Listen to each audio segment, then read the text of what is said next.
नमस्कार, हमारा नाम है समरीन और आपने देखना शुरू कर दिया है लाइव सिटीज।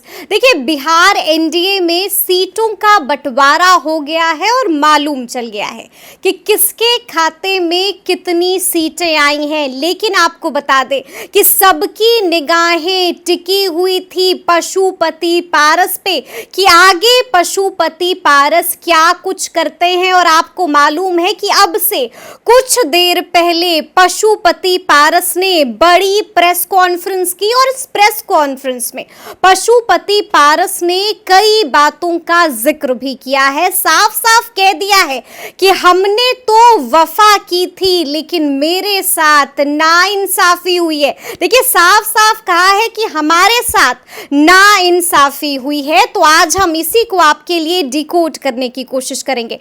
तो आज इस मुद्दे पर सीधी बातचीत करने के लिए हमारे साथ सीनियर जर्नलिस्ट रवि उपाध्याय जी हैं। सबसे पहले बहुत शुक्रिया बात करने आपका भी के लिए। शुक्रिया जी रवि जी, आपने भी पशुपति पारस की उस प्रेस कॉन्फ्रेंस को देखा भी, सुना भी। सबसे पहले तो हम आपसे जानना चाहेंगे कि इस पूरी प्रेस कॉन्फ्रेंस को आप कैसे देखते हैं, क्या कुछ मुख्य कहा है आज पारस ने? देखिए, पशुपति कुमार पारस आज जो कहते आ रहे थे कि हम जब तक संयुक्त प्रेस कॉन्फ्रेंस नहीं होगा एनडीए का उसके बाद हम देख लेंगे, उसके बाद तो वही उन्होंने किया। वह देखे कल जो जिस तरह से विधिवत सीट के बिहार के मामले में 40 सीटों का एनडीए ने घोषणा की और उनके पाले में एक सीट भी नहीं पड़ी। तो ऐसी परिस्थिति में वह जो है सो आज नरेंद्र मोदी कैबिनेट से इस्तीफा उन्होंने भेज दिया, इस्तीफा कर दिया। और वो उन्होंने कहा भी था समरीन पहले कि हम अंतिम क्षण तक इंतजार करेंगे, वेट एंड वॉच वाली स्थिति में रहेंगे। तो वो अंतिम क्षण तक उन्होंने किया। और जो उन्होंने अपने प्रेस कॉन्फ्रेंस में 2 ही 3 सब बात कही है कि हम प्रधानमंत्री नरेंद्र मोदी के शुक्रगुजार हैं, देश के बड़े नेता हैं प्रधानमंत्री, आज भी हैं, और जो उन्होंने मौका दिया है मुझे, मैं उनके लिए शुक्रगुजार हूं। यह सब बात कहते हुए फिर उन्होंने एक लाइन में वह हमने जितनी ईमानदारी से जितने वो जो भी काम हमको सौंपा गया वह हमने किया, लेकिन हमारे साथ व्यक्तिगत रूप से और मेरी पार्टी के साथ नाइंसाफी हुई है। नाइंसाफी हुई है, बिल्कुल जी। यह बात उन्होंने भरवेटम कहा है और नाइंसाफी हुई है। और कहीं ना कहीं अब हम जो है सो अपने पार्टी के कार्यकर्ताओं के साथ बैठक करेंगे, संसदीय बोर्ड की बैठक होगी और फिर से वह जो है सो उसके बाद वह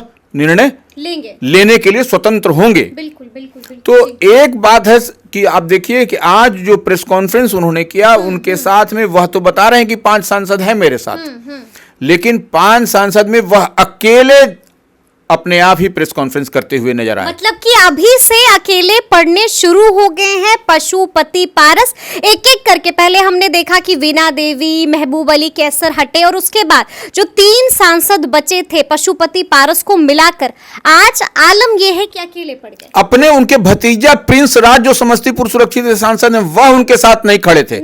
इससे आश्चर्य की बात और क्या होगी। चंदन सिंह तो मान लीजिए सूरजभान सिंह के भाई हैं, वह जो सो नवादा के सांसद, ठीक है, वो उनकी नाराजगी वहां पर हो सकती है, लेकिन वह भी जो 5 सांसद की बात कर रहे हैं उनके साथ वो अकेले खड़े हैं। तो यह तो दिखाई पड़ रहा है कि वह स्वयं पशुपति पारस अपने ही अकेले हैं। तो वह अब कौन कार्यकर्ता, किस कार्यकर्ता की बात कर रहे हैं उनके पास। देखिए, जिस दिन वह 2 दिन 3 दिन पहले जब प्रेस कॉन्फ्रेंस दिल्ली में अपने सरकारी आवास पर किए थे तो उस समय देखिएगा कि भीड़ थी। उस समय सूरजभान सिंह भी थे जो उनकी पार्टी के राष्ट्रीय उपाध्यक्ष हैं, पूर्व सांसद हैं, चंदन सिंह भी थे, प्रिंस राज भी थे। आज लेकिन देखिए, न प्रिंस राज, न सूरजभान, न उनके भाई चंदन सिंह, न उनके साथ कार्यकर्ता भी जो बड़ी संख्या में उस दिन दिखाई पड़े। आज भी कार्यकर्ता उनके पास गिने चुने कार्यकर्ता ही दिखाई पड़े, उससे अधिक मीडिया का हुजूम वहां पर था। तो यह सब कुछ दिखाई पड़ता है कि क्या हो रहा है, क्या होता हुआ होने जा रहा है। मतलब आप ये कह रहे हैं कि जैसे ही एनडीए ने इग्नोर करना शुरू किया वैसे ही पशुपति पारस का पतन होना भी शुरू हो गया है और उसकी पहली झलक आज हम लोगों ने देखी। निश्चित रूप से उनके नाव पर कोई है ही नहीं, सिर्फ अकेले वो वही चला रहे हैं, वही केवट, वही खवैया, वही पारणहार तारणहार वही अपने बने हुए हैं। साथ में है कहां कोई उनके, उनके बोर्ड पर कोई सवार नहीं है। उनके जो राष्ट्रीय लोजपा उनकी पार्टी है उस पर कहां कोई एमपी था, कोई नहीं था। वो अब छोड़िए, बिहार संसदीय बोर्ड के अध्यक्ष कौन है, उनकी पार्टी के एमएलसी हैं, वह भी जो है सो नहीं थे, भूषण जी, वह भी नहीं थे वहां पर। तो अब उस दिन वो भी थे। बिल्कुल, तो सवाल तो पूछे जाएंगे। वही हम बोल रहे हैं कि कहाँ हैं बिहार प्रदेश लोजपा संसदीय बोर्ड के अध्यक्ष जो एमएलसी हैं, बिहार विधान परिषद के सदस्य हैं, वह भी नहीं थे। सूरजभान सिंह तो थे ही नहीं, चंदन सिंह तो थे ही नहीं, प्रिंस राज उनके भतीजे भी जो समस्तीपुर से हैं सांसद, वह भी नहीं थे। वो भी नहीं थे।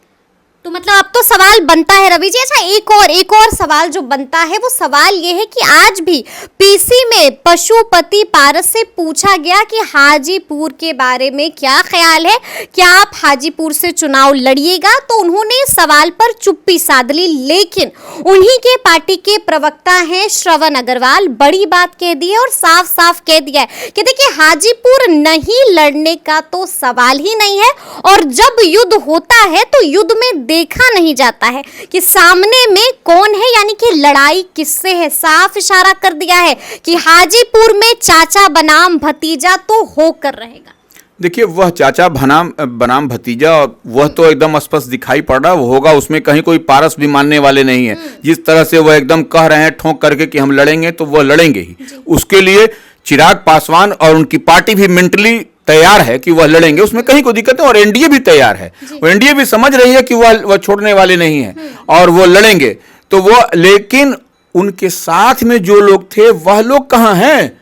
वह लोग को तो दिखाई, वो अकेले ही उसमें युद्ध होगा, निश्चित रूप से राजनीतिक युद्ध आपको दिखाई पड़ेगा हाजीपुर सुरक्षित सीट में। लेकिन यह बात समझना पड़ेगा कि वह उस युद्ध में, उस महाभारत में अकेले वो खड़े होंगे। जी। उनके साथ में पीछे में नहीं कोई दिखाई पड़ रहा है, न एनडीए है न ये है, तो अब अकेले। अब लड़ाई तो लड़ने के लिए स्वतंत्र है, लोकतंत्र है, डेमोक्रेसी है, इसमें सबको राइट है लड़ने का, वो कहां दिक्कत की बात है। लेकिन देखिए राजनीतिक सूझबूझ का परिचय ही देना, यही काबिलियत होती है, यही समय की पहचान होती है, जो वह हमको लगता है कहीं वह समझने में चूक कर गए। लेकिन एक बात तो है समरीन कि वह भी राजनीति के सधे हुए खिलाड़ी हैं, उनको आप आउटराइट रिजेक्ट नहीं कर सकते। बिल्कुल, कुछ तो सोच रहे होंगे, निश्चित रूप से कुछ सोच रहे होंगे। और जो है सो एक एक चीज देखिए, वह जो है सो अब सेंटिमेंटल वह गेम खेल रहे हैं।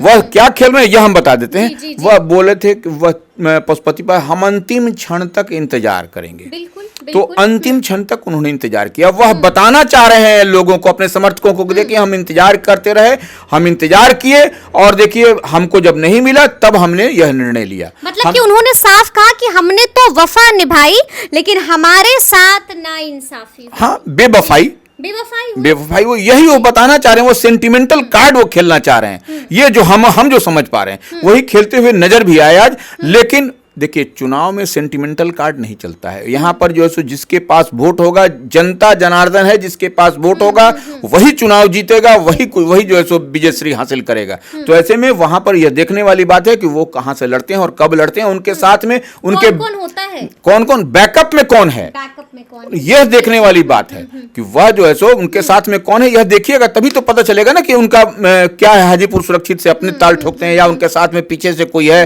या किसी अलायंस में वह है। यह आज लेकिन यह बात नहीं हुई है कि अलायंस में रहेंगे कि नहीं। हाँ, भले उनके श्रवण अग्रवाल प्रवक्ता जो हैं सो वह कहते नजर आए, उससे कोई मायने नहीं।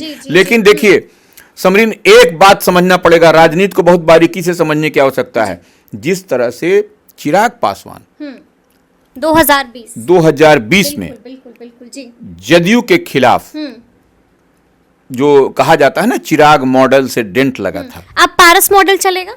निश्चित रूप से वह हम जो समझ और देख पा रहे हैं वह जो है सो इस बार पारस जो है सो वह उन सीटों पर जो 5 सीट लोजपा के खाते में गई है, उन सीटों पर वही मॉडल आपको दिखाई पड़ेगा। 2020 का चिराग मॉडल यहाँ पर पारस मॉडल होता हुआ दिखाई। मतलब आप बड़ी बात कह रहे हैं रवि जी, आप बड़ी बात कह रहे हैं। आप ये कह रहे हैं कि 2020 में जो हुआ था वो 2024 में भी होगा, लेकिन इस बार किरदार बदलने वाले हैं और इस बार मॉडल का नाम चिराग मॉडल नहीं बल्कि पारस मॉडल होगा। पारस मॉडल होगा और वह देखिए उस बार विधानसभा में हुआ था, इस बार लोकसभा होगा। बिल्कुल। यह समझने में 2020 में बिहार विधानसभा हुआ था, 2024 में लोकसभा हो रहा है। तो यह जो है सो यह आपको कहीं ना कहीं हम जो समझ पा रहे हैं अभी, हमको जो अभी तत्काल दिखाई पड़ रहा है, जो हम समझ पा रहे हैं वह इस तरह से होता हुआ दिखाई पड़ेगा इन 5 सीटों। यानी कि आप कह रहे हैं कि 5 सीट जो चिराग पासवान के खाते में गई है, यानी कि जमुई, हाजीपुर, वैशाली, समस्तीपुर और खगड़िया, इन 5 सीटों पर अब पशुपति पारस अपने उम्मीदवार उतारेंगे। देखिए निश्चित रूप से वह स्वयं तो हाजीपुर से लड़ने की उनकी बात आ ही रही है, उसमें तो नई बात कुछ नहीं है।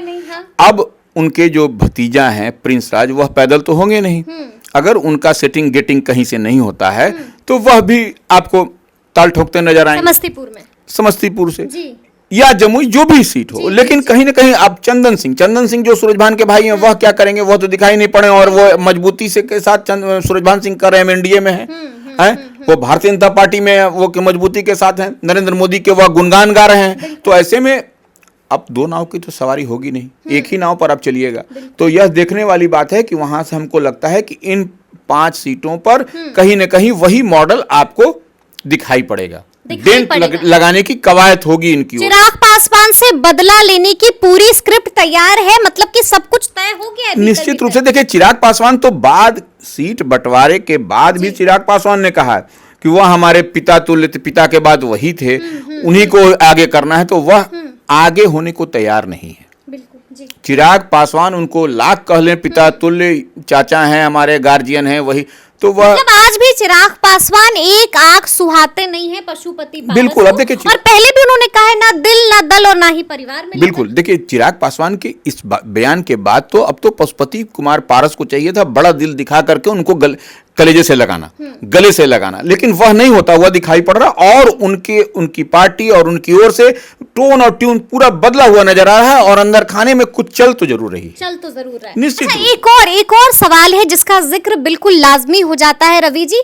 पूछा गया आज पशुपति पारस से कि क्या आप लोग महागठबंधन के संपर्क में हैं, तो इस सवाल को सुनते ही पशुपति पारस ने चुप्पी साध ली। अब इस चुप्पी को हम कैसे देखें, क्या मायने निकाले हम इस? देखिए, इंडिया अलायंस से वो या महागठबंधन से उनकी बात, देखिए एक बात तो समझने वाले, डेंट की जो बात हम लोग कह रहे हैं, जो होगा, करने जा रहे हैं या होने वाली है, जिसकी संभावना दिखाई पड़ती है, उसमें समरीन एक बात है कि इंडिया अलायंस उनके या महागठबंधन उनके इन 5 सीटों पर इसके खिलाफ कोई कैंडिडेट नहीं देगा।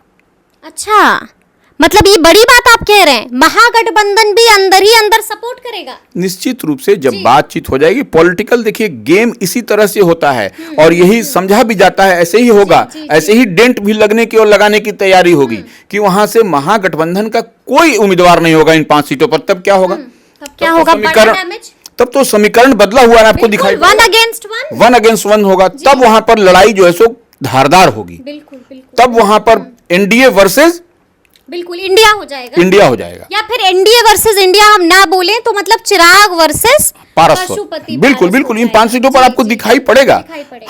हम जो देख और समझ और पढ़ पा रहे हैं, यही दिखाई पड़ेगा। तो मतलब आप क्या कह रहे हैं कि बातचीत ऑलमोस्ट हो चुकी है, डन है, मुहर लग गई? अच्छा, ये पारस भी राजनीति के सधे हुए खिलाड़ी हैं। ऐसा क्या वो छोड़ देंगे किधर से जो है बस इस्तीफा दिया चले गए उठ करके? ऐसा नहीं हो सकता है। निश्चित रूप से उनके दूत भूत निश्चित रूप से महागठबंधन इंडिया अलायंस के संपर्क में होंगे, और नहीं होने का सवाल भी नहीं होता है। सिर्फ अब आज उन्होंने अंतिम अपना चाल चल दिया कि वो इस्तीफा कर दिए, अब वो स्वतंत्र हैं, फ्री हैं। अब वह कहीं से बात उनकी जो चल रही होगी उसमें और मजबूती मिलेगा, और धार मिलेगा, और तेज मिलेगा। तो निश्चित रूप से आने वाले समय में आप देखिएगा कि कुछ न कुछ ये आपको इसी तरह का लबोलबाब दिखाई पड़ेगा। एक आखिरी सवाल, पशुपति पारस ने आज साफ साफ कहा है कि हम लोग एक बड़ी बैठक करने जा रहे हैं और उस बैठक में सब कुछ साफ हो जाएगा। क्या लगता है, क्या फैसला निकल के आएगा? देखिए, पटना में संभवतः उनकी बैठक होगी जी। और पटना में वो बैठक करने के बाद वो अपने कार्यकर्ता हैं उनके साथ, या जो भी सांसद उनके साथ आना चाहते हैं, जो रहना चाहते हैं, वो लोग बैठेंगे, बातचीत करेंगे, और उसको कार्यकर्ता का बैठक का स्वरूप दिया जाएगा, या फिर संसदीय बोर्ड कहा जाएगा, जो भी कहा जाए। तो वो ऐसे में संसदीय बोर्ड के कौन है? वो सूरजभान है, बिल्कुल है जी। तो वो बैठक करेंगे, या बिहार संसदीय बोर्ड के जो एमएलसी की बात हम कर रहे हैं भूषण जी, वो रहेंगे। तो ऐसे में वह मिलकर जुल करके बातचीत होगी, तब कुछ आपको लबोलबाब दिखाई पड़ेगा कि क्या होता है। ये बैठक कब तक मुमकिन है? ये 2 दिन में बैठक हो जाएगी निश्चित रूप से। हाँ, जो जानकारी छन के आ रही है, 2 दिन में ये बैठक करेंगे, क्योंकि अब समय अब तो कम है समरीना, समय कहाँ है, अब तो नॉमिनेशन शुरू है। अब कहाँ दिक्कत है? अब कोई दिक्कत नहीं, नॉमिनेशन शुरू है फर्स्ट फेज का। अब जो है सो इनको जल्दी करना पड़ेगा, नहीं तो फिर हाथ से चिड़िया निकल जाएगी। जो चाह रहे हैं वह फिर होने वाला नहीं है। इसके लिए इनको करना पड़ेगा, और जो सो इंडिया अलायंस के साथ बात करनी होगी, तभी कुछ जो है सो एनडीए को ये जोल्ट झटका देने की तैयारी में भी होंगे, अदरवाइज नहीं तो हाथ से स्लिप बाजी निकल जाएगी। बाजी निकल जाएगी, हाथ से बाजी निकल जाएगी। तो अब देखना होगा कि आगे आगे पशुपति पारस क्या कुछ करते हैं, क्या फैसला लेते हैं, ये भी अब आने वाला वक्त बताएगा। तो ये पूरी बातचीत आपको कैसी लगी है, कमेंट करके हमें जरूर बताइएगा। तो इस तरह के तमाम अपडेट्स के लिए ऐसे ही हमारे साथ बने रहिएगा और देखते रहिएगा लाइव सिटीज। बहुत शुक्रिया।